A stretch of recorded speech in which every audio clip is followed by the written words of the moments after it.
So, weren't expecting that? I wasn't either. So maybe Chico wasn't everything he said he was. But you can tell from Sal's face, not even he was expecting it. So Chico was undercover when he was working for Cofax. So he wasn't working for Morelli or Sal. But you know what? He wasn't who you think he was. He was not vigilante. He was an FBI agent. He was on a mission, like the vigilantes, to take down the organized crime in the city. But he was also hunting the vigilante. Instead of him being the man to take down a crime empire and the vigilante, he became just another victim in the vigilante's killing spree.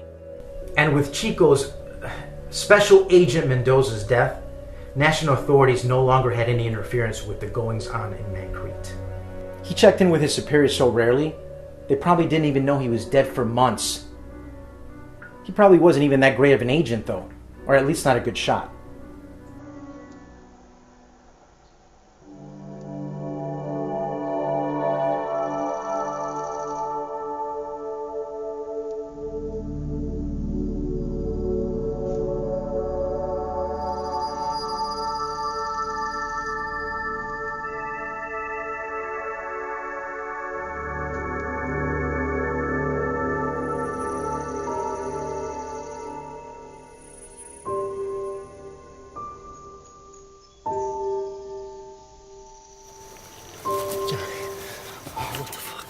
Johnny, whoa.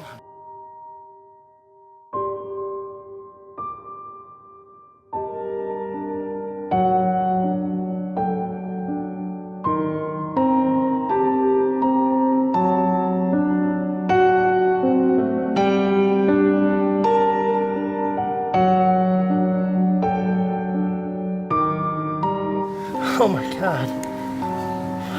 I'm gonna tell your mom.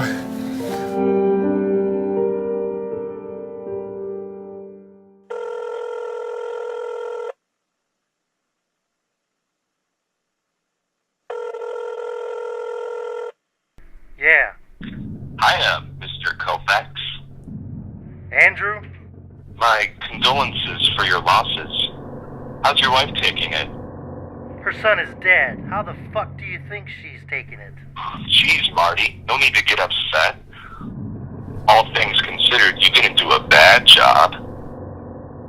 It's pretty crazy how you managed to end Morelli and nearly take out Saladino with him, just doing a little dirty business. Anyway, like we discussed with Mr. Anderson, it's time we do things our way. No more petty squabbles with arch nemesises. It's all about business. Yeah. So, Mr. Cofax, are we ready to proceed? This is an exciting opportunity with a new major client. If he is pleased with our product, we can move our business to an international level.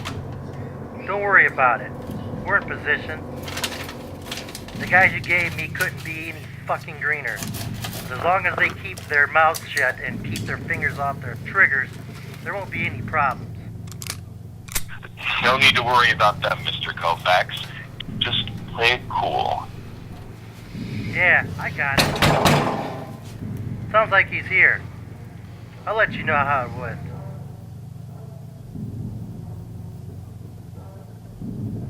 Yeah. Marty Cofax. Yeah, who the fuck are you?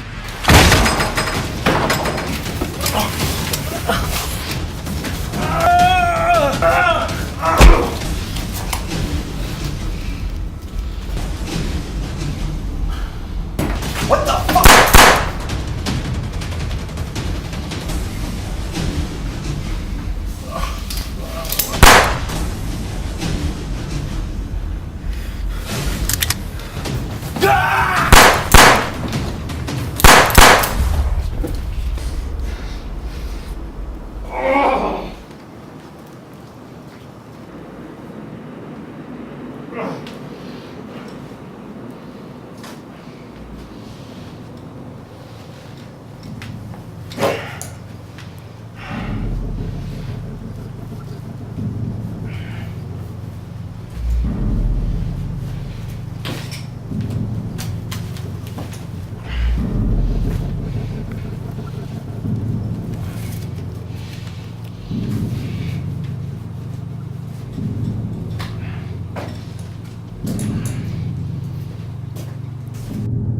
there goes Cofax. Now it's just Shinto and the Vigilante. And like I said before, Shinto was a front for the criminal occupation of the city. And it too had a group of spokesmen to go with the criminal front. To the public, some schmuck called Richard Talenko was the CEO. Just some guy who gave a convincing performance as an everyman trying to make the world a better place. And that was coming from a pharmaceutical company.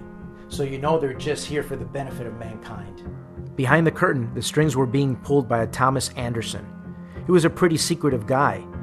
Pretty smart, hard worker, just trying to live up to his older cousin who founded the company. There's not a whole lot about him, and what is honestly not very interesting. But he was a nasty son of a bitch. If you thought Cofax was all business, he was nothing compared to Anderson. He didn't have personal ties. His life was just about his personal gain and the dominance of Shinto. Shinto's under-the-table distribution of product-assured dominance. They started off with the basic, coke, heroin, meth, all with the quality and purity the likes no one has ever encountered. And then they introduced Mr. Morelli's favorite. You guessed it, Vaseline. Once it hit the streets, everything changed. Anybody buying narcotics in Mancreet got it from Shinto. From there, they started selling guns. They had friendly competition with Morelli's syndicate. That is, until his untimely death. So if you needed some guns and didn't have the means to get them legally, you got them from Shinto. Guns, drugs, what was next? They set their sights on prostitution. Remember how Arthur told Morelli no more whores? Well, that wasn't just an excuse to keep him from getting fucked up and not waking up with dead hookers anymore. Shinto bought all the pimps and thus all the prostitutes in Mancreet. And with this, they were firmly planted in town. Next up, the authorities. They started paying off sleazy cops to do their bidding and had Shinto-hired guys join the force. After corrupting the law enforcement, they infiltrated the local government. Before long, the mayor of Mancreet was a Shinto worker. Even the state-level government had Shinto guys keeping prying eyes out of the city. Now get this, that was just in the first few years of their presence. After the next couple of years, crime rates went off the charts and much of the population was forced into poverty. Shinto started to buy out every business in Mancreet. Just about everyone worked for Shinto, or at least Shinto made sure that they were stuck in a situation that all of their money went to the company. Alright, so with that out of the way, we can actually focus on two of the top guys of Shinto I actually have details on. So the names of these two were Ian and Andrew. They didn't do much as far as logistic bullshit like Thomas Anderson. They basically did personal dirty work when just the average Shinto workers weren't enough. Ian was a native to Mancreet. He was a bright kid. When crime became what Mancreet was known for, Ian became a lawyer. And he went through with it. He actually went to some pretty big shot schools. And then he came back after he graduated to save the city. And you know what? He did a pretty good damn job. He eventually started dealing with some pretty big cases that dealt with a ridiculous amount of money. Then, things changed up a bit. Ian had a case prosecuting the supposed killer of a wealthy man's wife. That man happened to work for Shinto. You killed your wife? This is just business, kid. I'm a very powerful man. You have a long life ahead of you, and not just as a prosecutor. You have to think about the bigger picture here. The world works like this. There's money, which I have a lot of. Then there's power. I have that too. The last thing I have achieved is respect. Now those three things are all you need to live for. How do you live with blood on your hands? You just think of all the benefits. After his corruption, Ian got involved in a criminal life. He ditched his fiancée, got hooked on Vaseline, and got a job working directly for Anderson. He essentially stayed his assistant as he got deeper into his life of crime. Frankly, he became a bit of a dick. But Ian eventually earned the respect of Anderson. He would have become his right-hand man if it wasn't for Andrew. Now, I've been around the block, you know. I've seen some shit back in the day. Some pretty fucked up shit. But Andrew, he's just plain scary.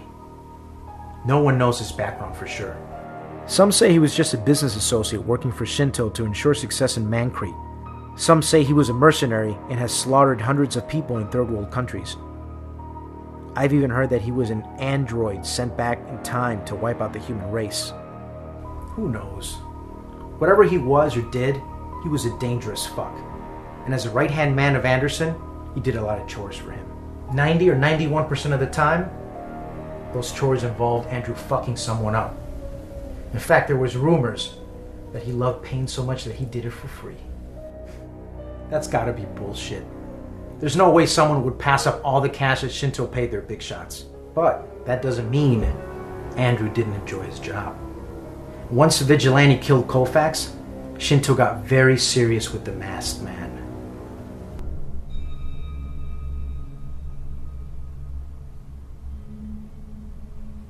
Son of a fucking cunt!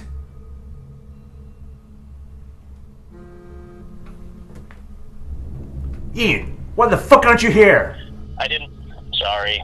Is there something wrong? That vigilante fuck killed Cofax! No. Shit. Better him than us, am I right? We're losing too many of our guys out there. I want you and Andrew to get out there and start working on fighting this motherfucker! Why send us? Shouldn't somebody lower on the payroll be doing that kind of stuff? I want that shit done now! Find someone that can counter the vigilante and get everything he knows! All right, Mr. Anderson. Is there anything else? Yeah. Get the commissioner's cut of Vaz and collect that protection money from that Jew Cofax was supposed to collect from today. All right, sounds like a plan. I'll be waiting for Andrew in the lobby.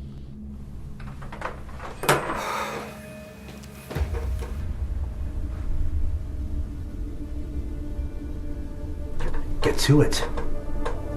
Get right on it, boss.